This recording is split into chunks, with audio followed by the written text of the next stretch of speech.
नमस्कार दोस्तों, स्वागत है आपका आज के 10 बेहद बड़ी समाचार में, जिसमें पहली खबर में आपको बताएंगे ओपिनियन पोल में महागठबंधन आगे, नीतीश को बताया बेस्ट सीएम। जी हां दोस्तों, दूसरी बड़ी खबर में आपको बताएंगे बिहार चुनाव 2020, नीतीश कुमार का बड़ा दांव, रघुवंश बाबू के बेटे सत्य प्रकाश जेडीयू में शामिल। तीसरी बड़ी खबर में आपको बताएंगे बिहार इलेक्शन 2020, उपेंद्र कुशवाहा की रालोसपा ने सबसे अधिक आरजेडी के खिलाफ उतारे उम्मीदवार। जी हां दोस्तों, लेकिन खबर में आगे बढ़ने से पहले आप सभी पीएम मोदी के साथ हैं और आप लोगों को लगता है कि बिहार चुनाव में बीजेपी और जेडीयू की सरकार बनेगी, तो आप अभी इस वीडियो को लाइक कीजिए, फ्री में सब्सक्राइब करके घंटी बजाइए, कमेंट में लिखिए जय हिंद। और दोस्तों, आप सभी को क्या लगता है बिहार का कौन बनेगा मुख्यमंत्री, कमेंट करके जरूर बताएं और इस वीडियो को ज्यादा से ज्यादा लोगों तक शेयर करें।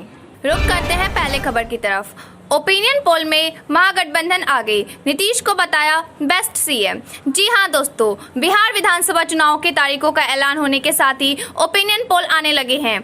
एक ओपिनियन पोल में महागठबंधन को बिहार विधानसभा के चुनाव में एनडीए के गठबंधन से आगे दिखाया गया है। न्यूज चैनल इंडिया टीवी ने सी वोटर्स के साथ मिलकर बिहार चुनाव के लिए ओपिनियन पोल जारी किया है। पोल अगस्त महीने के अंतिम सप्ताह से सितंबर के पहले सप्ताह के बीच बिहार के 243 सीटों के 10,638 लोगों से किया गया है। पोल में 53% की पसंद नीतीश कुमार, 53% लोगों ने नीतीश कुमार को बिहार के मुख्यमंत्री के तौर पर अपनी पहली पसंद बताया, जबकि 18% लोगों ने सुशील मोदी व 5% ने लालू प्रसाद यादव और शत्रुघ्न सिन्हा का भी नाम लिया है। महागठबंधन को 43% और एनडीए को 40% वोट मतदान प्रतिशत में महागठबंधन को 43%, जबकि भाजपा नेतृत्व वाले गठबंधन को 40% वोट मिलने का ही अनुमान है।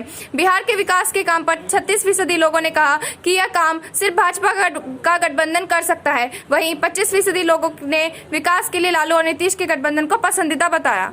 रुक करते हैं अगली खबर की तरफ। बिहार चुनाव 2020, नीतीश कुमार का बड़ा दांव, रघुवंश बाबू के बेटे सत्य प्रकाश जेडीयू में शामिल। जी हां दोस्तों, स्वर्गीय रघुवंश प्रसाद सिंह के बेटे सत्य प्रकाश सिंह गुरुवार को जेडीयू में शामिल हो गए। जेडीयू प्रदेश अध्यक्ष वरिष्ठ नारायण सिंह और पार्टी के कार्यकारी अध्यक्ष अशोक चौधरी ने सत्य प्रकाश को पार्टी की सदस्यता दिलाई। इस मौके पर वरिष्ठ नारायण सिंह ने कहा कि आज की राजनीति में रघुवंश बाबू जैसा नेता अब नहीं हो सकता। उन्होंने जिस जगह काम किया वहां उन्होंने अमिट छाप छोड़ दिया, उनको बिहार कभी नहीं भूल पाएगा। सत्य प्रकाश सिंह ने जेडीयू में शामिल होने के लिए नीतीश कुमार का आभार व्यक्त करते हुए कहा कि हमारे पिताजी कहते थे परिवार का एक सदस्य राजनीति में होना चाहिए था। अंतिम दिनों में जो चिट्ठी उन्होंने लिखी थी उसमें वैशाली को लेकर इशारा किया था कि मैं राजनीति में आऊं, इसीलिए हम राजनीति में आए हैं। रुक करते हैं अगली खबर की तरफ। बिहार इलेक्शन 2020, उपेंद्र कुशवाहा की रालोसपा ने सबसे अधिक आरजेडी के खिलाफ उतारे उम्मीदवार। जी हां दोस्तों, पहले चरण के 71 सीटों में से रालोसपा ने 42 उम्मीदवारों की सूची जारी कर दी। महागठबंधन से अलग होने के बाद फ्रंट बनाकर चुनाव लड़ रही रालोसपा ने सबसे अधिक राजद के खिलाफ उम्मीदवार उतारे हैं। पार्टी ने सबसे अधिक 26 प्रत्याशी राजद के खिलाफ ही उतारे हैं। इसके बाद जेडीयू के खिलाफ पार्टी ने 21 उम्मीदवार उतारे हैं।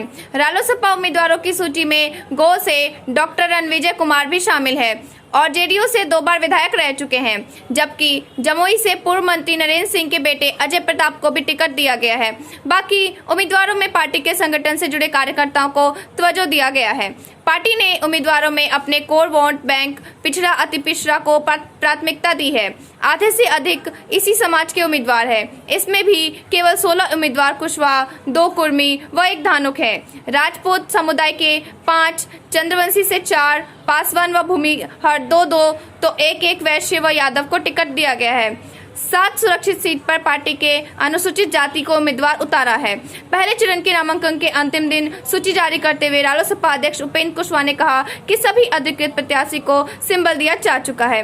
सभी ने नामांकन भी दाखिल कर लिया है। सरकार पर हमला करते हुए उपेंद्र ने कहा कि बिहार की जनता ने लालू राबड़ी राज को 15 साल देखा। लोग इससे तंग होकर नीतीश कुमार को 15 साल मौका दिया।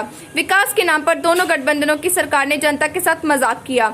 आज भी बिहार विकास के सभी मायनों पर नीचे है। शिक्षा का बुरा हाल है। हमारा गठबंधन शिक्षा, रोजगार के मसले पर चुनावी मैदान में जा रहा है। हमारा गठबंधन आरक्षण के साथ खिलवाड़ को बर्दाश्त नहीं करेगा। रुक करते हैं अगली खबर की तरफ। बिहार चुनाव 2020, बीजेपी की दो टोक। बिहार एनडीए में वही रहेगा जो नीतीश कुमार का नेतृत्व स्वीकार करेगा। जी हां दोस्तों, भाजपा के प्रदेश अध्यक्ष डॉक्टर संजय जायसवाल ने कहा कि बिहार में एनडीए में वही रहेगा जो नीतीश कुमार का नेतृत्व स्वीकार करेगा। मुख्यमंत्री नीतीश कुमार ही एनडीए के नेता है। चुनाव में एनडीए को बहुमत मिलेगी और वह फिर मुख्यमंत्री बनेंगे। डॉक्टर जायसवाल मंगलवार को भाजपा और जेडीयू के साझी प्रेस वार्ता में बोल रहे थे। उन्होंने कहा कि लोजपा नेता रामविलास पासवान अभी बीमार हैं। हम उनका सम्मान करते हैं, लेकिन जेडीयू भाजपा का पुराना सहयोगी है। दोनों दलों का रिश्ता अटूट है। जेडीयू के रास्ते हम पार्टी भी एनडीए में शामिल हुए हैं। भाजपा की सकारात्मक वार्ता वीआईपी से चल रही है। प्रदेश भाजपा अध्यक्ष ने कहा कि नीतीश कुमार के नेतृत्व ने बदलाव बिहार को खुशहाल बनाया है।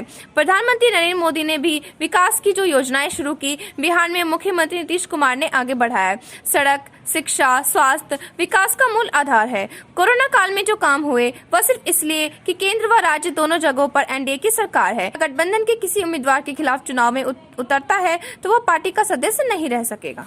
रुख करते हैं अगली खबर की तरफ। महागठबंधन को एक और झटका। बिहार में अकेले चुनाव लड़ेगी जेएमएम। आरजेडी से रिश्तों पर लग सकता है ब्रेक। जी हां दोस्तों, झारखंड में सत्तासीन झारखंड मुक्ति मोर्चा ने बिहार विधानसभा की 7 सीटों पर अकेले चुनाव लड़ने का ऐलान कर दिया है। पार्टी ने झाझा, चकाई, कटोरिया, धमदाहा, मनिहारी, पीरपैंती और नाथनगर से प्रत्याशी उतारने का फैसला किया है। झामुमो के केंद्रीय महासचिव सुप्रियो भट्टाचार्य ने मंगलवार को पार्टी मुख्यालय में प्रेस वार्ता के दौरान कहा कि पार्टी और सीटों पर चुनाव लड़ने के लिए संगठन स्तर पर समीक्षा कर रही है। झामुमो ने शुरू से कहा है कि हमने झारखंड को संघर्ष करके हासिल किया है, खैरात में नहीं पाया है। उन्होंने कहा कि झारखंड में राजद से राजनीतिक रिश्ते की समीक्षा होगी। झारखंड में झामुमो के नेतृत्व में बने गठबंधन में राजद शामिल है। राजद के एकमात्र विधायक सत्यानंद भोक्ता सरकार में मंत्री है। राजद राजनीतिक शिष्टाचार भूला। सुप्रियो ने कहा कि बिहार विधानसभा के 3 चरण में किसी न किसी सीट पर झामुमो पूरे दमखम के साथ ताल ठोककर लड़ेगा। कहा कि राजनीति में परिस्थितियां बदल जाती हैं। आज राजद का तेजस्वी नेतृत्व पुराने ही दिनों कि कोई याद नहीं रखना चाहता या झामुमो के संघर्ष को वो मानना नहीं चाहता।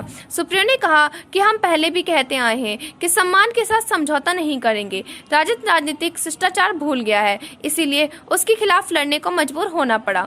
उन्होंने कहा कि बिहार में विपक्षी महागठबंधन जैसी अब कोई बात ही नहीं रही है, वहाँ बहुकोणीय मुकाबला होगा। राजद को विधानसभा में प्रवेश के लिए कुंडी झामुमो, जो कि छड़ी के चुनाव चिन्ह से लड़कर जीतेगा, से ही मांगनी पड़ेगी। झामुमो ने काफी इंतजार किया, लेकिन अब तीर कमान से निकल चुका है। यह तरकश में वापस नहीं आएगा। झारखंड में राजद को हैसियत से अधिक दिया। सुप्रियो ने कहा कि झारखंड विधानसभा चुनाव 2019 में झामुमो के नेतृत्व में विपक्षी गठबंधन में राजद को एक भी विधायक नहीं होने के बावजूद 7 सीट दी गई। झामुमो ने त्याग की भावना के तहत राजद को हैसियत से अधिक महत्व दिया। वहीं एक ही विधायक के जीतने पर मंत्रिमंडल में भी जगह दी गई। रुक करते हैं अगली खबर की तरफ। चिराग को नीतीश कुमार का जवाब। जेडीयू के सहयोग से राज्यसभा पहुंचे रामविलास पासवान। जी हां दोस्तों, बिहार में आगामी विधानसभा चुनाव के लिए एनडीए के बीच मंगलवार को सीटों के बंटवारे का ऐलान हो गया। इस दौरान मुख्यमंत्री नीतीश कुमार ने लोक जनशक्ति पार्टी अध्यक्ष चिराग पासवान का बिना नाम लिए हमला बोला।